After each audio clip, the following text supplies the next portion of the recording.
بسم اللہ الرحمن الرحیم الحمدللہ وکفا والصلاة والسلام علی رسول اللہ۔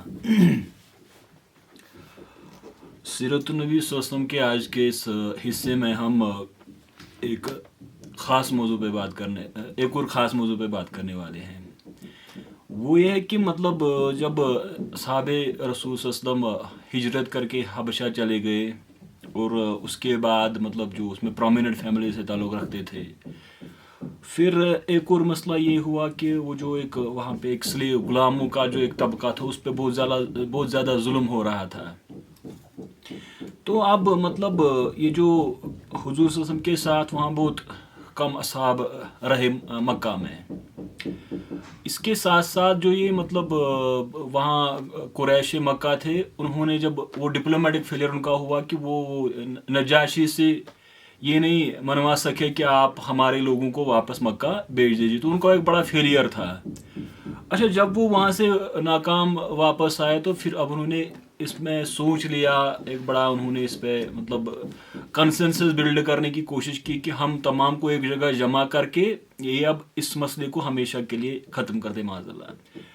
تو اس میں ایک بات یہ تھی ان کے سامنے تھی کہ ہمیشہ کے لیے ہم اس کو ایک طرح سے ختم کر سکتے ہیں، وہ اگر ہم حضور صلی اللہ علیہ وسلم کا قتل کر دیں معاذ اللہ۔ تو یہ ان کا ایک بڑا پلان تھا، لیکن اس میں یہ مسئلہ تھا کہ وہ بنو ہاشم اور بنو عبد مطلب یہ بہت پاورفل تھے، ان کا ایک ریسپیکٹیبل پوزیشن بہت زیادہ مکہ میں تھی، اور پھر ان میں بھی بہت بہادر آدمی تھے، اور پھر ان کا اثر رسوخ تھا، تو وہ ان کے ساتھ ایک کھلی دشمنی نہیں کر سکتے۔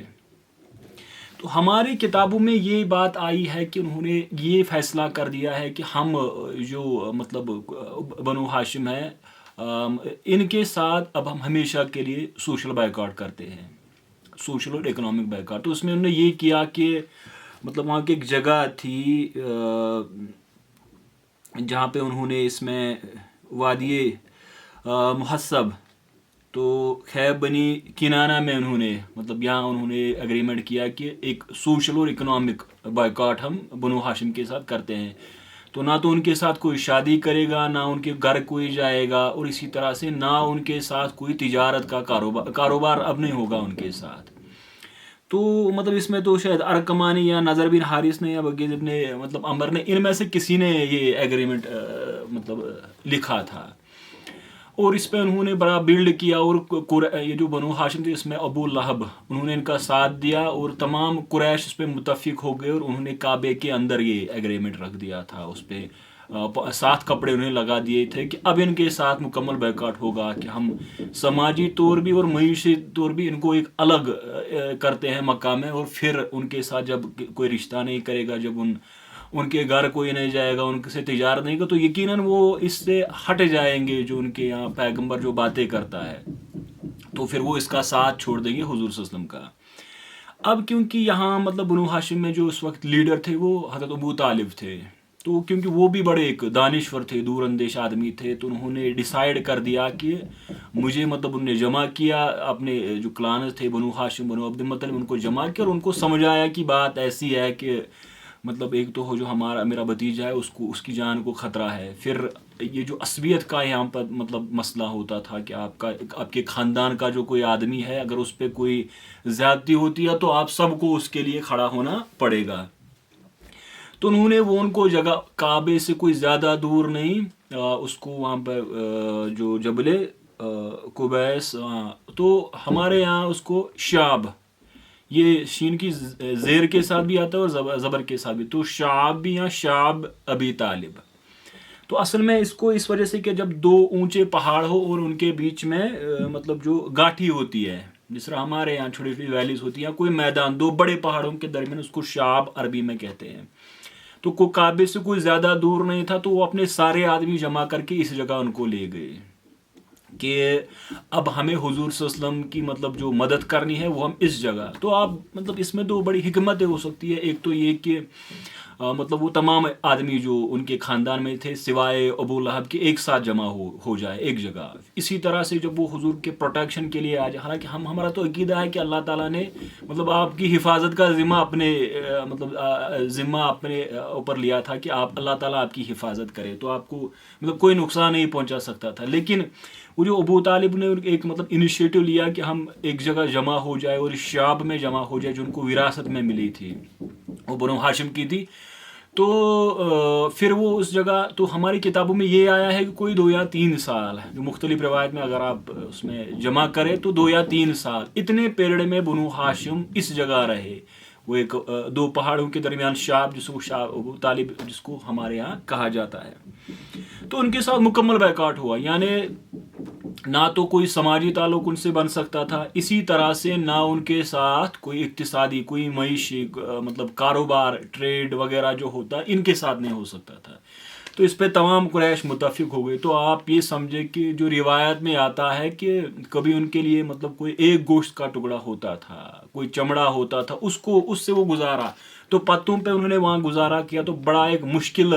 مرحلہ تھا بنو ہاشم کے لیے. لیکن ابو طالب نے حضور صلی اللہ علیہ وسلم کا ساتھ نہیں چھوڑا، اور اسی طرح سے آپ کے باقی خاندان کے لوگ آپ کے ایک سائڈ میں جمع ہو گئے. تو قریش یہ سمجھ رہے تھے کہ جتنا ہم ان کو مطلب یہ فورس کریں گے، اتنا دباؤ ڈالیں گے، ان پہ ظلم و زیادتی کریں گے، تو یہ اس سے مطلب یا تو حضور صلی اللہ علیہ وسلم کو ہمارے حوالے کر دیں، یا پھر ان کو یہ سمجھائے کہ آپ اس تبلیغ دین سے ہٹ جائے. اب لیکن ان کے لیے اس میں بھی کوئی کامیابی نہیں ہوئی. لیکن وہاں ایک مسئلہ تھا کہ کیونکہ وہاں ایک رشتے انہیں جو کلان، جو فیملی، بڑی فیملی، ان کے بیچ میں رشتے ہوتے تھے. تو صلۃ الرحم ان کا وہاں ایک مطلب ایک بڑا کانسیپٹ تھا، جو ان کے ساتھ جس کے ساتھ آپ کا خونی رشتہ ہو تو وہ بڑا عصبیت کا معاملہ ہوتا کہ آپ اس کے لیے کھڑے ہو جاتے. تو یہی معاملہ ان کے ساتھ ہوا کہ 2 معاملے ان کے ساتھ بڑے ہو گئے. ایک تو یہ کہ جب حج کے مہینے آتے تھے، جب جنگ وہاں پہ بالکل رک جاتی تھی، تو اس دوران وہ بنو ہاشم کے ساتھ جنگ نہیں کر سکتے تھے. تو بنو ہاشم اس میں باہر آ جاتے اور اپنے لیے جو ان کا رسد سامان ہوتا، خوراک ہوتا، وہ وغیرہ لے جاتے. تو ان کے لیے جب کانٹیکٹ، حضور بھی اس میں تبلیغ فرماتے، جو مختلف قبائل سے لوگ آتے آپ ان سے بات کرتے. اب ایک ان کا معاملہ تھا کیونکہ اس میں وہ حج کے مہینے میں جب مطلب جن میں یہ جنگ حرام کی ہوئی تھی، ان میں تو وہ نہیں مطلب مقابلہ کر سکتے تھے بنو ہاشم کا. لیکن اس سے بھی بڑا معاملہ ان کے ساتھ ہو گیا کہ بنو ہاشم کے دوسرے جو فیملیز تھے ان کے ساتھ ان کے رشتے تھے. تو ان سے یہ برداشت نہیں ہو رہا تھا ان کی مطلب وہاں حضرت خدیجہ وہ بھی ایک پرومیننٹ فیملی سے تھی، اور پھر حضرت ابو طالب ان کے رشتے تھے بڑی پرومیننٹ فیملیز کے ساتھ. تو ان سے یہ برداشت نہیں ہوا کہ کیسے ہمارے لوگ جا کے وہاں ایک گاٹھی میں رہے اور ان کو کوئی خوراک نہ ہو. تو یقیناً وہ پین فیل کر رہے تھے. تو اس میں سب سے پہلے جو حکیم ابن حزام جو حضرت خدیجہ کے ایک کزن تھے، ان کے شاید چچیرے بھائی تھے، تو وہ پہلے اس میں انہوں نے مطلب انیشیٹو لیا، اور وہ رات کو جاتے ان کو وہاں خوراک چھوڑ کے آ جاتے، اونٹ چھوڑ جاتے، اور پھر وہ وہاں خوراک لے جاتا اس جگہ شعب ابی طالب میں. پھر ایک اور آدمی ہشام ابن عمر، تو اس نے بڑا ایک اہم رول اس میں کیا کہ قریش یہ بائیکاٹ ختم کرے، اور پھر یہ مطلب مسلمان ہوئے تھے. تو انہوں نے کیا کیا کہ یہ بھی رات کو جاتے اور ان کے لیے خوراک لے کے جاتے بنو ہاشم کے لیے، بنو عبد المطلب کے لیے. تو اسی میں ایک مرتبہ یہ ہوا کہ ابو جہل نے اس کو دیکھ لیا، کیونکہ اب یہ آرگومنٹ کیسے آپ، یہ اگریمنٹ تو ہم نے کنسنسس اس میں بلڈ کی تھی، آپ کیسے یہ توڑ سکتے ہو، کیونکہ ابو جہل ایک بڑا مطلب وہ جاہل قسم کا آدمی تھا. تو اس کو ابو حکم کہتے تھے، اس کو بڑا ایک مطلب فلاسفر سمجھتے تھے. تو وہاں ابو البختری آیا جو کہ ایک اور وہاں قریش کا ایک لیڈر تھا. تو ابو جہل اور اس کے بیچ میں جھگڑا ہو گیا، اور ابو البختری نے ابو جہل کو ہڈی سے مارا. لیکن مسئلہ ہوا کہ حضرت حمزہ دیکھ رہے تھے، اس لیے اس نے سوچا کہ مسئلے کو یہیں پہ ختم کرتے ہیں، تاکہ حضور صلی اللہ علیہ وسلم کو اس بات کا نہ، بنو ہاشم کو اس بات کا پتہ نہیں چلنا چاہیے کہ ابو جہل کو اپنے ہی لوگوں نے مارا، تو اس سے اس کا بڑا نقصان ہو جائے گا. اور اسی طرح ہشام ایک اور بار اس کو دیکھ لیا تھا، قریش کے جو روسا تھے اس کے لیڈرز تھے، تو انہوں نے اس کو مطلب مارنے کی کوشش کی کہ آپ کیسے یہ جو ہم نے ایگریمنٹ آپس میں کیا ہے، کیسے آپ بنو ہاشم کے لیے اپنے ایک نرم گوشہ کیسے ان کے لیے رکھ سکتے ہو، ہم تو چاہتے ہیں کہ ان کے ساتھ کوئی بات نہ کرے. تو اس میں ابو سفیان بیچ میں آ گئے، اور ابو سفیان نے مسئلہ وہاں پہ حل کیا کہ آپ ان کو چھوڑ دیجئے. اب معاملہ یہ نہیں مطلب رہا. تو یہ جو ہشام ابن عمر تھے، اس نے کوشش کی کہ مومنٹ بلڈ کرے، مختلف لوگوں کو اپنے ساتھ ملائے، تاکہ وہ بنو ہاشم کا بائیکاٹ ختم ہو، بنو عبد المطلب کا. اور مطلب اس طرح یہ جو حکیم ابن حزام تھا، یہ تو حضرت خدیجہ کا چچیرا بھائی تھا. تو ان سے مطلب بہت اس کو پریشانی ہو رہی تھی کہ اس کی وہ بہن تھی، پھر اس کے بچے تھے وہاں پہ حضرت خدیجہ کے، ان کے ساتھ اتنا ظلم ہو رہا تھا. تو ہشام نے مطلب اس نے زہیر جو ایک اور لیڈر تھا وہاں پہ، اس سے بات کی تو اس نے کہا کہ ہم اس کے سامنے تو بڑے بے بس ہیں، ہمیں بھی مطلب یہ گوارا نہیں ہوتا کہ ہمارے لوگ وہاں جا کے اتنے برے حالات میں رہے، کیونکہ قریش مطلب ان کے لیے بنو ہاشم جو حضور صلی اللہ علیہ وسلم کے چچا وغیرہ تھے، ان کے لیے تو کھانے کے لیے وہاں کچھ نہیں ہوتا تھا، تو بڑا ایک مطلب ماحول وہاں پہ بن رہا تھا کہ یہ ظلم ہو رہا ہے ہمارے جو میں صلۃ الرحم جو اس میں بات میں نے کی۔ اچھا، پھر اس نے اس سے کہا کہ ہم کچھ اور آدمیوں کو، زہیر ابن، یہ تو مطلب ابو طالب کی بہن کا لڑکا تھا، تو یہ بنو مخزوم سے تعلق، یعنی بڑی پاورفل فیملی، اب بنو مخزوم میں لوگ سامنے آ رہے تھے اس بائیکاٹ کو ختم کرنے کے، تو اس نے اسے کہا ہشام نے کہ ہم اور لوگوں سے بات کرتے ہیں، تو انہوں نے مطعم ابن عدی اور پھر ابو البختری، اسی طرح سے انہوں نے زمع ابن اسود سے، یہ 5 آدمی ایک ساتھ مل گئے۔ تو جب یہ 5 آدمی ایک ساتھ مل گئے کہ نہیں ہمارے لوگ وہاں پہ رہ رہے ہیں اور ان کے ساتھ ظلم ہو رہا ہے، تو ہم اس بائیکاٹ کو ختم کرواتے ہیں۔ اب لیکن قریش کے اس میں ابو جہل، ابو لہب، یہ تو بڑے سرکردہ تھے اور یہ نہیں چاہتے تھے کہ ان کا بائیکاٹ ختم ہو۔ تو اب اس میں ایک ہوا کہ زہیر کعبہ کا طواف کر رہا تھا، قریش کے سارے لوگ وہاں پہ جمع تھے، تو انہوں نے یہی کیا کہ ان سے مخاطب ہو کے کہا کہ وہ ہمارے لوگ ہیں، ہماری رشتہ داریاں ان کے ساتھ ہے، عصبیت کا معاملہ ہے، آپ ان کے ساتھ ظلم نہیں کر سکتے۔ تو اس میں ابو جہل ایک دم سے کھڑا ہو گیا کہ نہیں، آپ یہ نہیں کر سکتے، ہم نے اس میں کنسنسس بلڈ کی ہے، یہ ہمارا سب کا فیصلہ ہے کہ اگر ہم اس مطلب تحریک کو روک سکتے ہیں تو ابھی اس لیے اس کے ساتھ سوشل اکنامک بائیکاٹ ہونا ہی چاہیے۔ اچھا، یہ بات کر رہے تھے تو اسی طرح سے پھر وہاں پہ جو مطلب ابو البختری، پھر مطعم، یہ سارے کھڑے ہو گئے اور انہوں نے قریش کے ساتھ جو باقی وہاں کے سردار تھے ان کو یہ بتا دیا کہ مطلب یہ نہیں، اب ہم نہیں اب اس کو آگے چلنے دیں گے، کیونکہ ہمارے لوگ ہیں، وہ وہاں پہ ایک فاقہ کشی کا عالم ہے، ظلم و تشدد ہو رہا ہے ان کے ساتھ، اور یہ بات مطلب ہم گوارا نہیں کریں گے، آپ کو اس کے ساتھ یہ بائیکاٹ ختم کرنا۔ تو گویا ہے ہشام ابن عمر نے ایک موومنٹ وہاں بلڈ کی، اور اس کا فائدہ مطلب جو بنو ہاشم، بنو عبد مطلب تھے، ابو طالب جن کا لیڈر وہاں پہ تھا، تو وہ تو یہ کر رہے تھے ابو طالب کی حضور کو مطلب وہ رات کو ایک جگہ سونے کے لیے کہتے اور پھر ان کو دوسری جگہ لے جاتے، کیونکہ ایک بڑا خطرہ بن گیا تھا کہ شاید قریش کے باقی لوگ آپ کو معاذ اللہ جان سے مار دیں۔ اب جب یہ ڈسکشن کعبہ میں ہو رہا تھا تو اسی دوران وہاں پہ ابو طالب بھی پہنچ گئے، اور جب ابو طالب نے ان سے کہا کہ مطلب میں آپ کو ایک بات بتاتا ہوں کہ جو ایگریمنٹ آپ کا تھا یہ تو آپ بالکل تیار تھے، جو مطلب 5 آدمی میں نے کہا کہ وہ بالکل تیار تھے کہ ہم اس ایگریمنٹ کو پھاڑ دیتے ہیں، اور وہ کیونکہ کعبے میں انہیں رکھا تھا تو وہ بالکل تیار ہو گئے تھے کہ ان کے ساتھ ہم یہ بائیکاٹ ختم کر دیں۔ تو جب ابو طالب وہاں پہنچے تو انہوں نے کہا کہ مجھے میرے بھتیجے نے یہ بتایا، حضور صلی اللہ علیہ وسلم نے یہ بتایا کہ اس کو کیڑے کھا گئے ہیں، جو ایگریمنٹ کا آپ نے وہ پیج کعبے کے اندر، جو پھر کعبہ میں جو آپ نے رکھا۔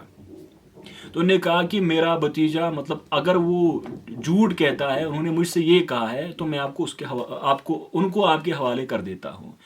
تو یا تو 2 باتیں ہیں کہ میرے بھتیجے نے یہ کہا کہ مطلب وہ اس کو کیڑے کھا گئے اس ڈاکومنٹ کو، تو اگر یہ سچ بات نہ نکلی میں ان کو آپ کے حوالے کر دیتا ہوں۔ تو وہ تو بڑے خوش ہو گئے تھے کہ ہم نے اتنے مطلب سیف جگہ پہ اس کو رکھا ہے، اب اتنا سنبھال کے رکھا ہے، تو اب ابو طالب خود تیار ہو گئے ہیں اپنے بھتیجے کو ہمارے حوالے کرنے۔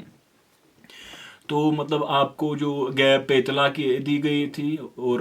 جب وہ ڈاکومنٹ اس کے لیے تلاش کیا تو اس کو کیڑے کھا گئے تھے۔ تو یہ تو ایک مطلب معجزہ تھا آپ صلی اللہ علیہ وسلم کا کہ آپ نے ابو طالب سے کہا کہ اس کو کیڑے کھا گئے۔ تو اب تو وہ سارے لوگ پریشان ہو گئے کیونکہ ایک بڑا معجزہ تھا، اس لیے جو وہ ایک موومنٹ تھی، ایک پارٹی وہاں پہ تھی جو اس کے خلاف تھی کہ ان کے ساتھ بائیکاٹ ختم کیا جائے، جو اس کے حق میں تھے، اب انہوں نے کہہ دیا کہ مطلب آپ کو بائیکاٹ ختم کرنا ہی ہوگا۔ تو مطعم ابن عدی یہ مطلب اپنے جو دوسرے اس کے ساتھی تھے اس کو لے کر یہی شعب ابی طالب میں گئے، اور انہوں نے بنو ہاشم اور بنو عبد المطلب کو کہا کہ اب آپ ہمارے ساتھ واپس آئیے۔ تو اس طرح سے یہ بائیکاٹ ختم ہو گیا۔ تو بڑا مطلب اس کے جو درد برے واقعات ہیں جو کتابوں میں ملے ہیں، جب کتنی سختی کے ساتھ وہاں پہ مطلب ایک بہت خراب حالت میں بنو ہاشم کو اتنے سال 2-3 سال وہاں پہ گزارنے پڑے، اور پھر مطلب جو کبھی کھانے کے لیے کچھ نہیں ہوتا تھا، اسی لیے وہاں کیونکہ دن کو گرمی ہوتی تھی، رات کو سردی ہوتی تھی، پھر آپ 2 پہاڑوں کے بیچ میں پھر آپ کو وہ اپنے گھر چھوڑنے پڑے، اور حضرت عباس، عبداللہ ابن عباس، ان کی ولادت اس جگہ ہوئی تھی۔ ایک بڑا اہم واقعہ ہے اس میں بھی کہ ان کی ولادت اس جگہ ہوئی تھی۔ تو یہ ایک بڑا مطلب ایک ایکسٹراڈنری واقعہ تھا. اس طرح کا واقعہ کبھی نہیں ہوا تھا مکہ میں کہ آپ اتنا ایک فیملی کو اتنا آپ مطلب مارجنلائز کرنے کی کوشش کریں کہ ان کو بالکل آپ ہٹانے کی کوشش کریں, اور اتنا سوشل اکنامک بیک ورڈ وہاں پہلے کبھی نہیں ہوا تھا. تو یہ بھی مطلب اسلام کی جو امت کی بنیاد میں یہ مطلب پہلے والے لوگوں نے یہ سب دیکھا, ان واقعات سے گزر کے اسلام یہاں تک پہنچا. اس کو ہم پھر انٹرپریٹ جب کریں گے مکن پیریڈ کو, تو آپ نے وہ 2-3 سال نکالے, اور وہ اس ٹائم جو باقی صحابہ تھے وہ یہ مطلب یہاں حبشہ میں ابیسینیا میں تھے, اور آپ اس میں شام میں تھے,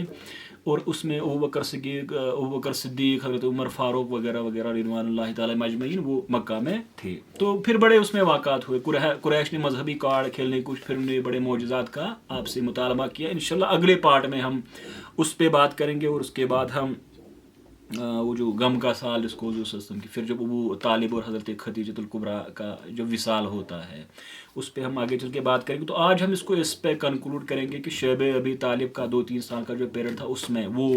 کیسے بنا, اور اس میں قریش کی کیا تھی کہ ایک مکمل بائیکاٹ کرے تاکہ یہ لوگ ہٹ جائیں اس سے, یا پھر پیغمبر صلی اللہ علیہ وسلم کو ہمارے حوالے. تو بالکل ناکام ہوئے, اور ابو طالب کا اس میں بڑا, پھر حضرت حمزہ وغیرہ جو بنو ہاشم کے تھے, بنو عبد مطلب, ان کا بڑا اس میں رول رہا. اس لیے اسلام کی مطلب امت بننے میں یا یہاں تک بننے میں ان کا بڑا ایک امپارٹنٹ رول رہا, پھر حضرت خدیجۃ الکبریٰ کا. تو انشاءاللہ الرحمن ہم اگلے پارٹ میں اس سے آگے اس کو بیان کرتے ہیں. وآخر دعوایا ان الحمد للہ رب العالمین, والسلام علیکم ورحمۃ اللہ.